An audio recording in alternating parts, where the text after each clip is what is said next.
Thank you, everyone, for joining us for our Commissioner Status Update. It's April 16th, 2024. The time is 1 p.m. Calling this meeting to order. In attendance are Commissioners Brooks, Matari, and Duncan. Are there changes to the agenda? Okay, I would just ask that item 2 be handled first because Mr. Schwartz must be in court, and so we want to respect his time. So item 2, Schwartz Law Office, fiscal year 25 CASA funding increase request. Oh, push your button there and we're good. Thank you. Good afternoon. So those of you that don't know, I'm Chris Schwartz. I represent the court-appointed special advocates for children in child protection cases. This coming fiscal year, starting in October, will be my 4th year doing that. We have not asked for any increases in those 4 years. I'm asking the board to consider just a 5% kind of cost of living increase. And I'm quite happy to tell the board that I got confirmation this week that they did update the new statute that says the commission's going to be able to ask for reimbursement for anything that they pay CASA's representation. So really, it's not the BOC's money anymore, which I think takes a load off everybody's minds. So that's really, I don't want to take up much of the time. I know you got a full docket, but I'm just asking for a small increase. There's been a pretty large increase in the workload. It used to be that the judges allowed CASA to be excused from the termination hearings, but the judges now insist that we stay for those. So the workload's gone up pretty significantly over the past year. So unless the board has any questions, that's really the only presentation I had. Okay. Any questions? Do you have an idea of what the total dollar amount is on that? It'd be, right now, the current contract's $100,000, so that'd be $5,000. Okay. Yeah. Any questions? I have no problem. Okay, and obviously, we're not making the decision today, but we will incorporate that into our budget process. Well, thank you very much. Yeah, all right, thanks for coming. Okay, thank you for having me first, too. Have a good day. You bet. Okay, item 1, Justice Center update from Turner, Townsend, Heery. Mr. Mendez, please. Good afternoon. David Mendez, Turner, Townsend, Heery.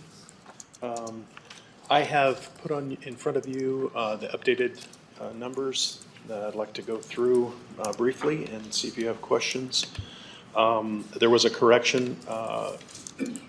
Commissioner Duncan, you mentioned that the $72,000 that I had as a separate line item, that is correct. That was corrected. I've taken that back out. That was included in the $57,149 for the finish upgrades that we did, which was offset by the flooring. Or partially offset by the flooring. So the next item, if you look down under design contingencies, the next item, I've mentioned this to you before, the 3rd floor office modifications. That number is not finalized. We may have an adjustment to it, but it's about a wash. So that'll be a roughly 0 cost. The next item is supply and prepare 9 doors with electronic door positioning switches. That's an interlocking thing for the bailiffs interior to the holding areas, so that they've got a backup in case something goes out. Those doors, if someone defeats the card lock systems, it's interlocking that would help them. That's something requested by the sheriff's office, I believe, or the bailiffs. Under construction contingency, just stop me if you have a question that comes up, but under construction contingency, we've talked about the first items, 6.1, 7.1, and 8. 9 is a wall thickness repair. We did cover that in the last meeting. That was a correction that was done to a wall for a thickness variance. From 12-inch thick to 10-inch thick, and they've got an engineered solution to that. The next item, and I mentioned to you in the hallway, the next item is concrete shear wall labor and overtime for the final design.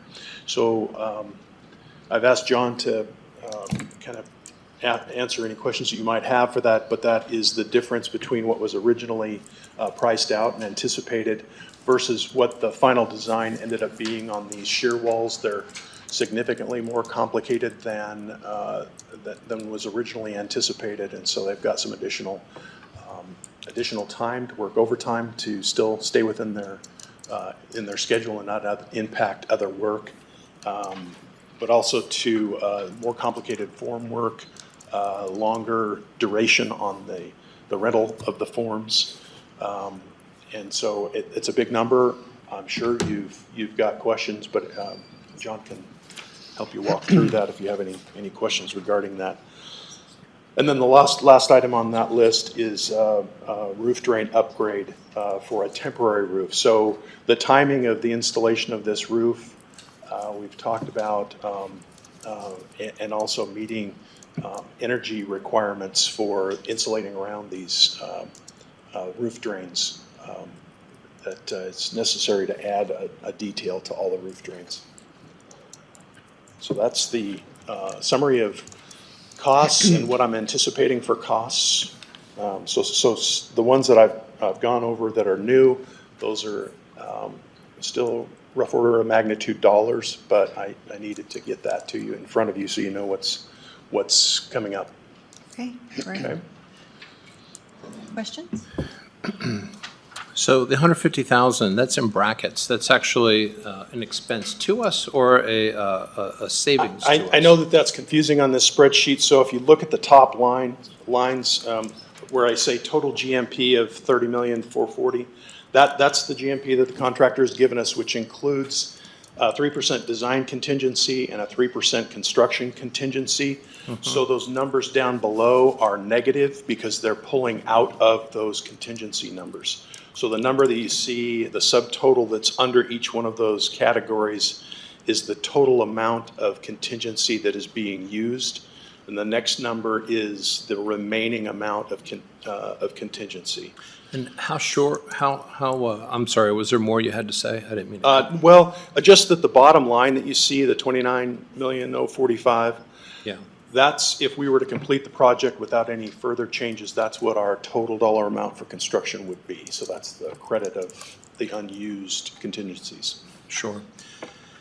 And how confident are we on this $150,000 number? I'm happy to report we completed our last pour successfully today on schedule, actually a couple days ahead. So we're accumulating all of our final costs, and we're confident that we should be able to stay within that plus or minus a few percent, I would say. So plus or minus 5,000. roughly. Yes, somewhere in there. Okay. We met last week to try to finalize these numbers. The work wasn't completed, so we had accumulated costs to date plus an allowance for what we thought would take us to the end of this work. And it was a 149.3 or something like that. So it was pretty close to the 150 at that point. Okay, Bill, questions? Did you have any more? I just have a question.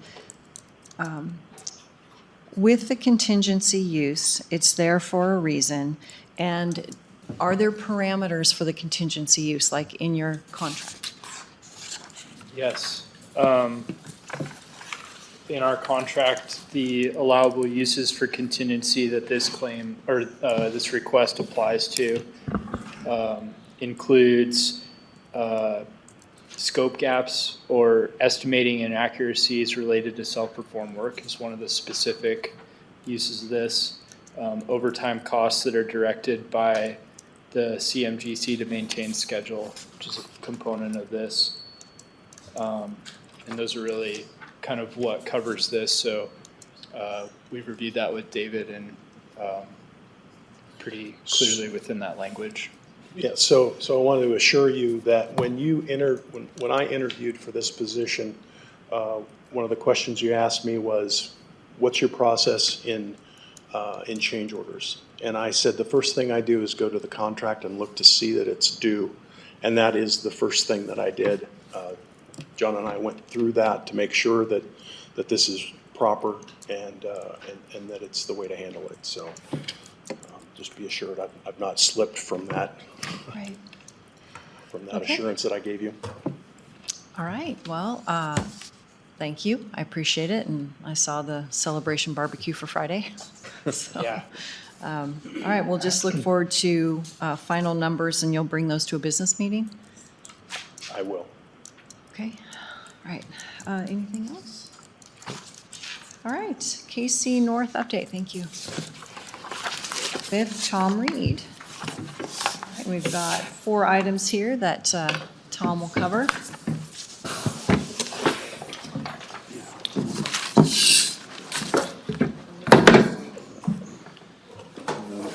Here for backup. Thanks. The first item is the fire system. We did have a contractor come out and look at it, and did find that there is a fire alarm and a security system, and it's all tied together. So there is a quote that I sent to you guys for him to go through the system, make sure it's functioning properly, and to upgrade whatever he needs to. $65 an hour with a cap of 1,000 to get the system up and running correctly. And then after that, there's some discussion we'll have about a monthly monitoring system where everybody can have an app on their phone. All right, to do get we it. have that monitoring system elsewhere in the county? The PCB, the old Work Release Center, has a monitoring system, but it's through fire control. Okay, And it goes to dispatch, so. okay. Questions on the fire system? No? Okay. Next, electrical report. Yeah, this is just the recommended corrections to start with. And I just want to know if we want to proceed with that or hold off on that. Okay. It's Well, based on that report that you guys received on I mean, correcting it some things. needs to be done, or there are things that we can live without? I mean, what, He recommends these things. We've covered a few other things that I've just taken out of my budget. There's some contactors that weren't working, some smaller stuff, but this is the bulk of the stuff that kind of needs to be addressed. okay. I just want to make sure we're all on the same page and moving forward. Yeah, and you'll bring that to a business meeting? Okay. Okay, questions on that? No, we need to fix this stuff. All right, next. And just a comment on the roof, I did do the RFP and then I corrected it for overlay, and it's in legal's hands right now. So once that's done, I'll put that out and we'll go out to bid. Okay. And then typically, what are the timeframes for working on roofs? I mean, typically you want to do it April 1 to November 1? They would rather do it in the summer Summer. or fall before Okay. the weather starts hitting really bad, so. So we've got some months, Yeah. but sooner the better. Yeah, and we've gotten about 5 quotes overall, Okay. so there seems to be an appetite for it right now. Oh, good. Okay. All right. Anything on that one? One other thing, if you don't mind, ma'am, we can update the board on. I'll let Corey speak to it. We found an issue with the flooring in the detectives remodel. Okay. Yeah, so after they did all the Corey Trapp, LTA Architects, after they did all the demolition, we noticed that about 3 or 4 spots that the existing LVT flooring was loose. We pulled a couple of those spots up and there's moisture, still looks like there's moisture coming up through the slab of the concrete. We did a moisture test over the weekend. The vapor pressure coming up through the floor is about 5.5 pounds. The problem, I'm gonna get off track a little. The problem is that typically that the glues that we use today are water-based, and they can, depending on the glue that's used, they can usually go from 3 to 5 pounds. What happens when that vapor pressure comes up, it makes the glue soft again, so then the tiles get loose. There's some newer glues out on the market now that can go up to 5 or 6 pounds of vapor pressure. So we're investigating some solutions of how much of the floor do we have to take out and patch. The other problem is the flooring that's there isn't, they make that same flooring, but not that color. That's a color that's been discontinued. So there's 5 boxes in the basement that we can use for patching, but there may not be enough to do the entire area, so we may have to take a bunch of floor up and just put a new floor down over part of it. When we have more solid solution and cost, we'll come back to you with that. So. Okay. Questions on that?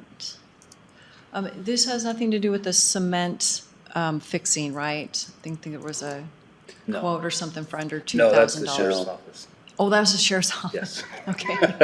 All right. Yeah, that's on the business meeting. Perfect. Okay, good there.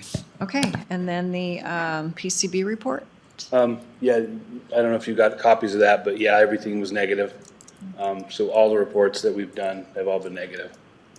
So it's a solid building. Okay. Good to hear. Anything else on the KC North update? I would just ask for an updated cost sheet, like we get, yeah, like we're getting for the Justice Center. Yes, That ma'am. would be helpful. Thank you. Okay, thanks. Number 4, KCEMSS budget presentation. So there is a new chief at KCEMSS, and I'm probably going to butcher his name because we call him Chief J, but it's Wojciechowski.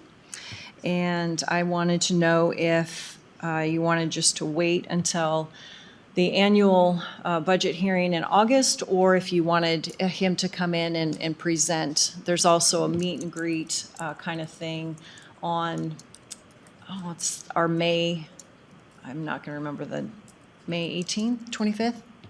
I don't know if you remember. Anyway, there's a meet and greet then, if you want to do that. But if you'd like him to come to one of our status updates and talk about the budget or meet him or anything, I would be happy to arrange that. I don't think it would hurt to have him come and give us a budget presentation, Okay, so. all right. I would like that. Okay, sounds good. So I will find out when the preliminary budget is approved through the board, and then we'll schedule him to come by after that. Okay, item 5, status update submission protocol. I think that we can usually handle things as they come until there's an issue. So how would this board like to handle things being put on the status update? Is that for any elected official or employee, or do they go through their liaison? How would you like that done? Preference? Well, this is the commissioner's status update meeting, so I would suppose that a commissioner would have to put it on for that to occur. Okay. That Good work? idea. Yeah, I Okay. mean, we have monthly elected officials meetings. They can speak about issues there, especially when it affects different departments, different electeds. But I think if one of us wants to put something on the update meeting and it has to do with another elected official, that's our prerogative, but it's not their prerogative. Thank you. All right, public comment. Ron?